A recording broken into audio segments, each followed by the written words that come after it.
Nung 2020 kasi, na hindi ko rin matanggap, doon ko nalaman na pinagsamantalaan niya yung pamangkin ko.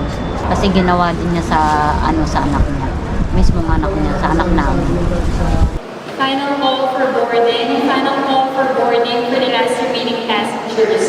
Last remaining passengers on Philippine Airlines Flight PR.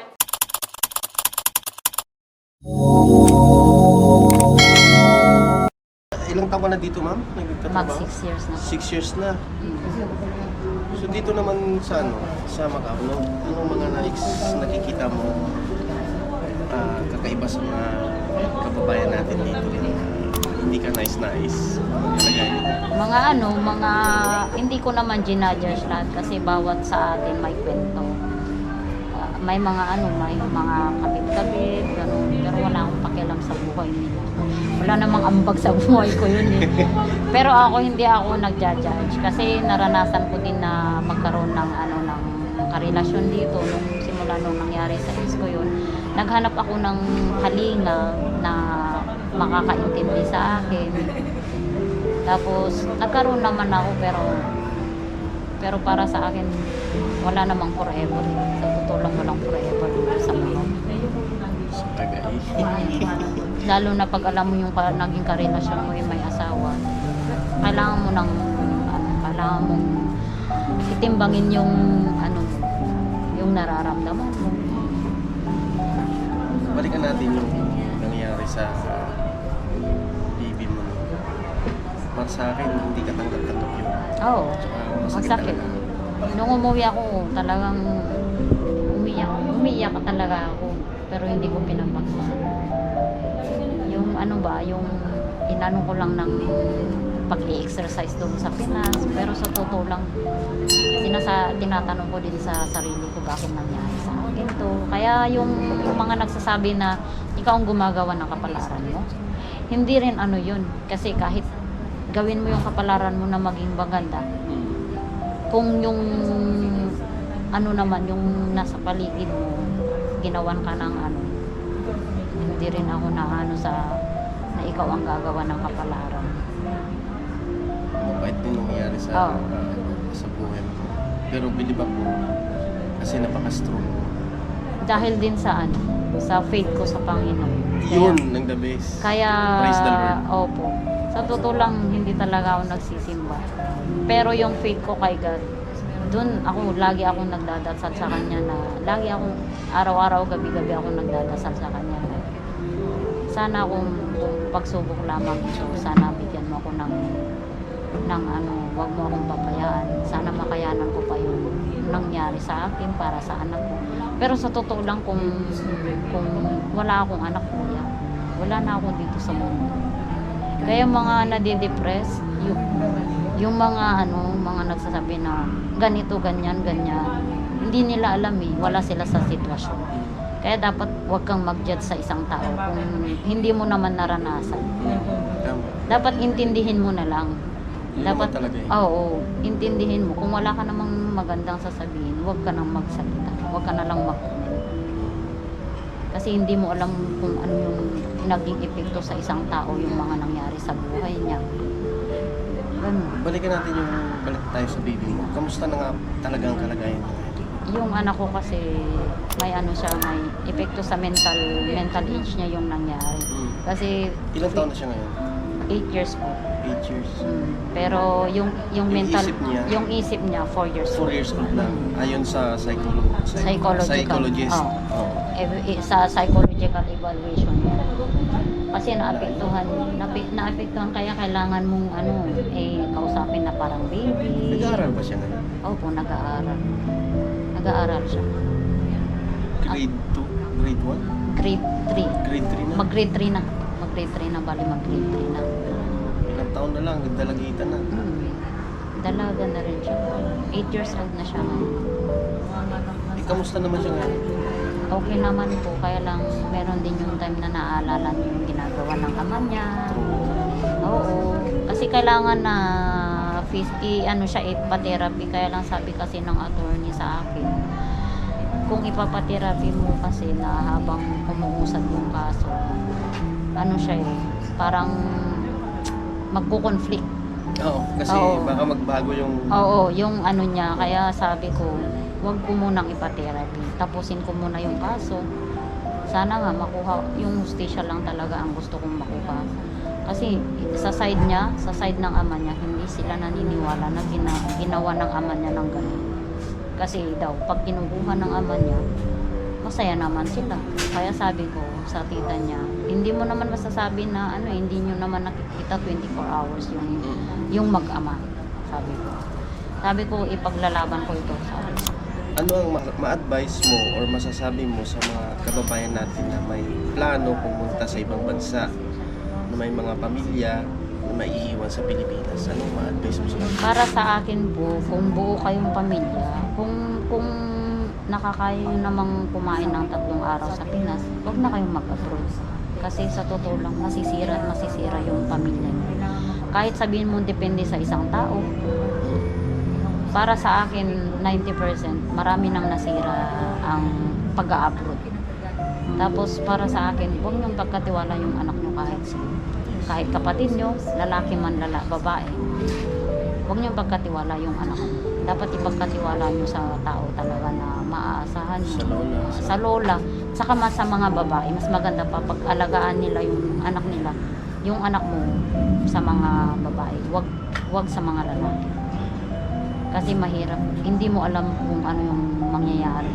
Kaya better na ano na habang maaga, gagawa ka ng paraan para walang mangyayari.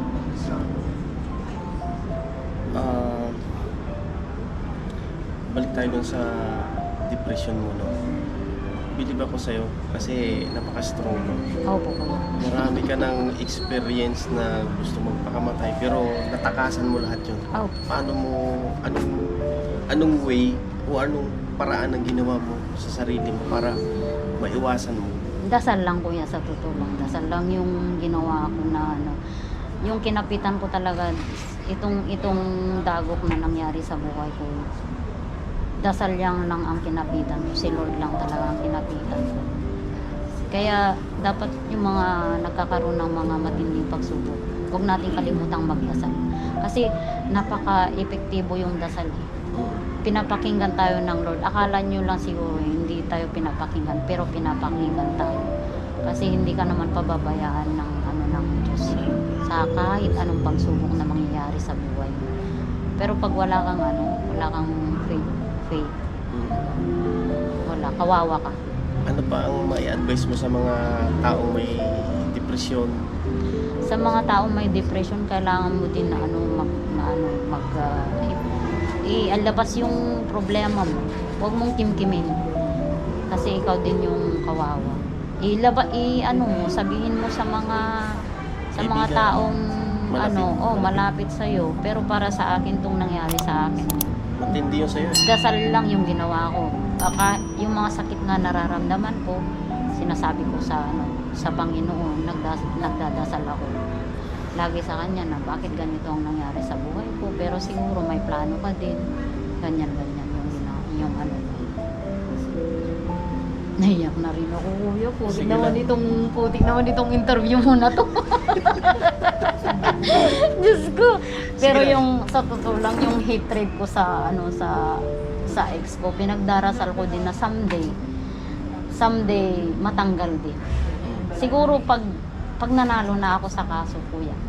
Pag nanalo ako sa kaso, lalabas na yung tinik na nararamdaman ko. Kasi ilang taon na yung hate na nararamdaman Pero hindi ko nakikita sa mukha mo na malungkot ka. Oo, ako kasi yung taong yung palangiti, kaya yung akala nila sa akin, wala akong problema. Akala nila sa akin, marami akong pera. Kasi palangiti ako, kuya, hindi lang nila alam na marami Butas din akong ang bulsa. utang. Pero marami din akong natutunan dito sa mga nangyari sa buhay. Ayun ang pinakamaganda. Anong natutunan mo sa mga nangyari sa buhay mo? Natutunan ko na huwag kang umasa sa ibang tao. Pagkatiwalaan mo lang yung sarili mo. Kasi ikaw lang naman ang ikaw lang yung gagamot kung ano yung sakit na naramdaman. Hindi yan magagamot ng kahit sinong tao o kahit sino. ikaw lang ang gagamot sa sarili mo. Yung mga mga naranasan mo na mapapait sa buhay, ikaw lang naman. Kahit malungkot, kasi para sa akin, andito pa rin kasi yung sakit na ano, Hindi pa nawawala. yung question mark na marami akong tanong sa sarili ko, hindi pa rin nawawala. Pero iniisip ko pa rin na ano, na magpatawad kuya sa totoo lang. Patawarin siya sa mga naging kasalanan niya. Pero importante sa lahat, si Lord. Opo, importante, huwag kang mawalan ng faith sa Panginoon. Kung may mga pagsubok na nangyari sa'yo, mga mabibigat na gaya ko, dapat huwag kang mawalan ng faith. Kasi siya lang naman ang nagbibigay ng lakas sa atin. Hindi ng ano. Tutulungan tayo ng pamilya natin, mga kaibigan, pero yung ano natin, yung pag malakas yung faith mo sa Panginoon, hindi ka rin babagsak. Hindi ka makakaisip ng pag-suicide, gano'n. Makakaisip ka, pero pag may faith ka kay God, malalagpasan mo lahat.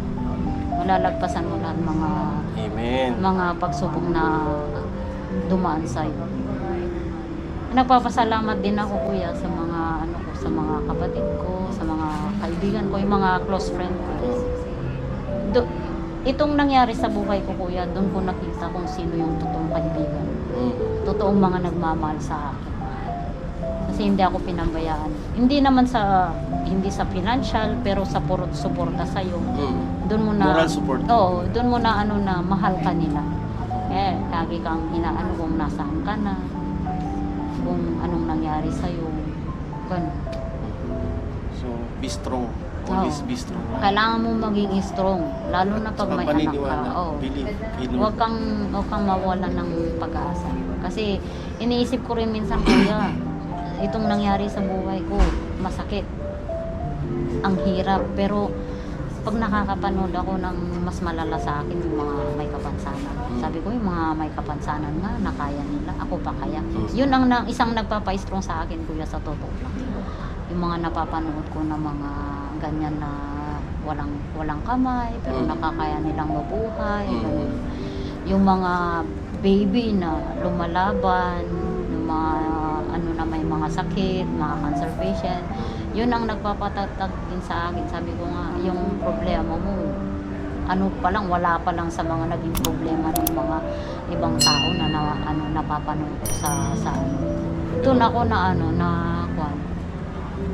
mas lalo akong naging strong. Yung iniisip ko, maraming yung mga sa bawat tao, maraming mga problema, pero sabi ko sa isip ko, may mas malala pang problema na nakaya nila, how much more sa akin, di ba? Kaya mas makakaya ko. Pero nakikita ko nga sa'yo, parang wala lang. Oo, ako ngiti-ngiti lang, ganun. Pero may Masayahin kasi ako kuya, pero deep inside din sa gabi umiyak ako. Teka lang. Ay naku, grabe naman no. Dibdiban talaga ito. So, yun nasabi mo na yung advice mo sa kanila, no? Opo. So, ang masasabi ko lang din, always be strong. Opo. Kasi nakikita ko strong ka na.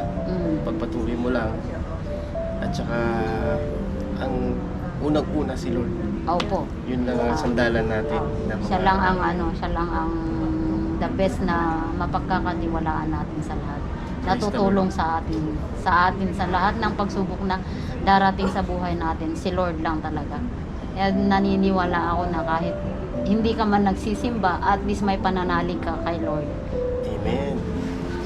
Malalagpasan mo lahat mga matitinding pagsubok sa buhay mo.